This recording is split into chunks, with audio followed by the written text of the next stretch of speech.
Hi. எங்கள் வீட்டு குட்டீஸோட daily care routine பார்க்கலாமா? வீட்டில் குட்டினா இருக்கும்போது ஆடுறது ஓடுறது வீடே வைபாக இருக்கிறது எல்லாமே ஃபைன். ஆனால் மெயின்டெனன்ஸ்னு வர்றது அது பெரிய சேலஞ்சிங்கான விஷயந்தான். ஒரு நாள் விட்டு ஒரு நாள் ஈர துணியில் பப்பீஸ் எல்லாம் க்ளீன் பண்ணி விட்டுருவேன். அப்புறம் இவங்களுக்கு டெய்லி சத்து டானிக்லாம் கொடுக்கணும். இது எல்லாமே வெட்னரி டாக்டரோட சஜஷன் படி தான் பண்ணிகிட்ருக்கோம்.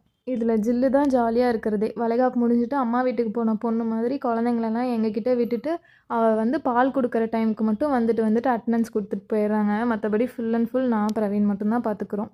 எனக்கு விவரம் தெரிஞ்சு நான் சின்ன பொண்ணாக இருக்கும் போதுலேருந்து நாய்க்குட்டி வளர்த்திட்டு இருக்கேன். நாயெல்லாம் குட்டி போட்டுச்சுன்னா குட்டிங்களோடையே தான் இருக்கும், தனியாக வராது. ஆனால் ஜில்லு என்னமோ எங்ககிட்டயே விட்டுட்டா. அவள் பால் கொடுக்குற டைம் தவிர்த்து மீதி டைம்லாம் குட்டிங்களை நாங்கள் தான் பார்த்துட்ருக்கோம். இது ஃபுல் அண்ட் ஃபுல் எங்கள் மேலே உள்ள ட்ரஸ்ட்னால தான்றது என்னால் புரிஞ்சுக்க முடியுது. ஏன்னா ஆதியா போய் அதை தொல்லை பண்ணும்போது கூட அவள் எதுவுமே பண்ணுறதில்ல.